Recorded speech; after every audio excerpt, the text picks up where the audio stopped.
Bulaga.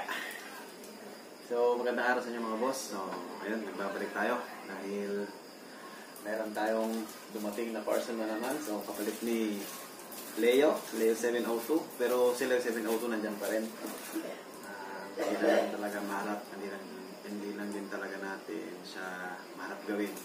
Kasi nga, ayun na yung sinasabi sa inyo, busy sa trabaho. Tapos busy rin sa pamilya. So, ngayon, ayun, nagkaroon tayo ng pag-asa dahil binigyan na naman tayo ng sponsor. So, kung hindi dahil dun sa nag-sponsor natin, ay wala tayo nito ngayon. So, in-sponsor lang tayo nito. So, mamaya, papakita ko kung sino ang sponsor natin.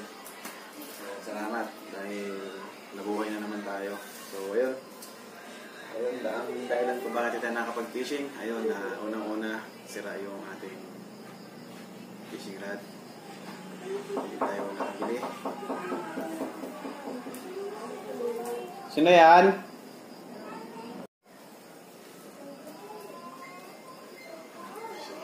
So mamaya, ipapakita natin kung sino yung nag-sponsor sa atin ito. So salamat. At saka, shoutout na rin natin siya mamaya. So salamat sa nag-sponsor na ito. So ito ay isang fishing rod, mga boss, no? Shadrack na 702. Diba? Saan natin?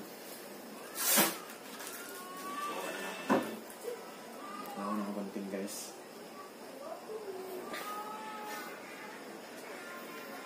So yun,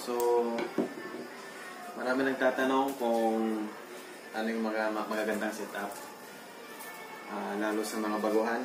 So ang may suggest ko sa inyo, baguhan man o mga datihan, yan, ginagamit to. Anong magandang unang bilhin, ito malalaman natin kung anong dapat ang maganda. So ang may suggest ko sa inyo at sinuggest din sa akin noon na medium light ang gamitin natin para sa mga baguhan. So hindi ko naman inaano na yung bakit hindi ultralight o bakit hindi mga ibang setup. So nalaman ko lang din sa mga ibang professional na angler na ang magandang setup na for beginners is medium light. So hindi ko na alam kung bakit. So siguro kahit ako nagagandahan ko rin ang medium light, kaya gusto kong bumili ng medium light. So ito na-inspired lang ako kay Mr. Sabang Angler. Shout out sa Master Sabang Angler.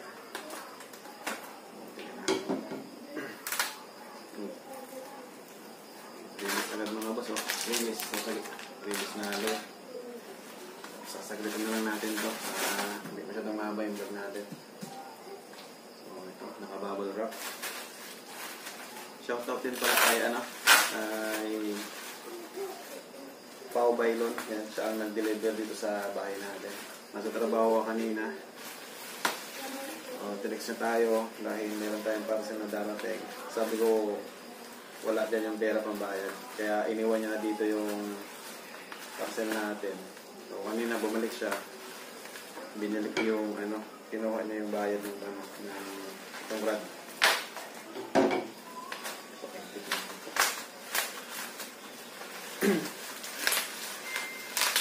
Sana agad-agad na rin tayo makabalik sa pag-vlog natin mga boss. Para mabuhay ulit yung natin, yung ating YouTube channel.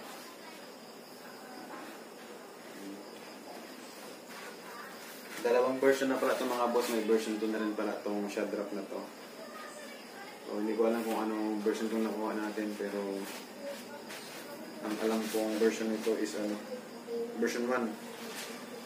Ayan. Shadrack 702. Yan. Galing kay Fisher of Men. Shadrack 702. High quality stainless guides. Yan.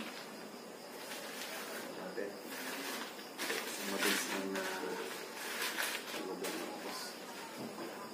so ang ganda niya, no?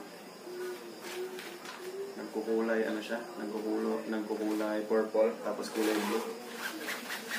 May meters. So 2 tip siya mga boss. 1.9 meters ang haba niya. So ito yung bat niya mga boss. Bat niya. Hindi naman siya masyadong kalambutan, pero foam siya mga boss. Cork. Tapos meron din siya sabitan ng mga lure. Yan.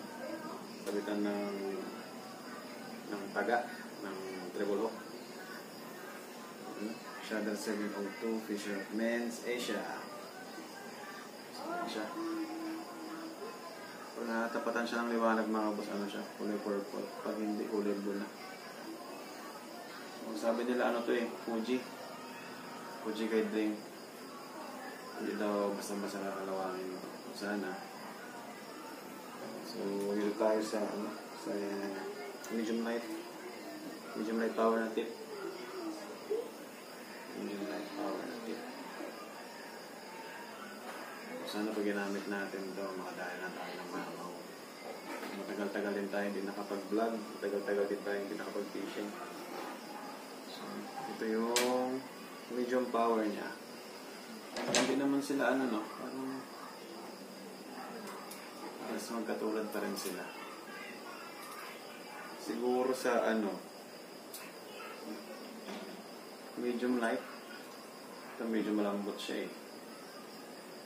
Medium light, medyo malambot. Tapos yun ang pinagkaiba niya mga boss. Ito medyo matigas. Matigas siya. So, maganda. Maganda naman siya mga boss. Ito. Pagdating dito sa boss, dito sa may dugtungan niya, dito sa dulo ng bat natin. Ito. Ano siya? Solid. Solid tip siya mga boss. Solid. Walang butas. Solid tip siya. So, maganda mga boss, maganda. So, sana matestingan natin ito sa dagat. Tingnan natin kung maganda yung niya, yung play niya. So, yun. Shadow 702 mga boss. Kiteo. Sana makabalik tayo sa dagat. Wala pa tong reel mga boss, so bibilang ko pa ng reel to. Lalagyan natin ng partner. So, yun na mga boss. Power, sana makapag-fishing na tayo agad. So, see you soon mga boss. Bye-bye.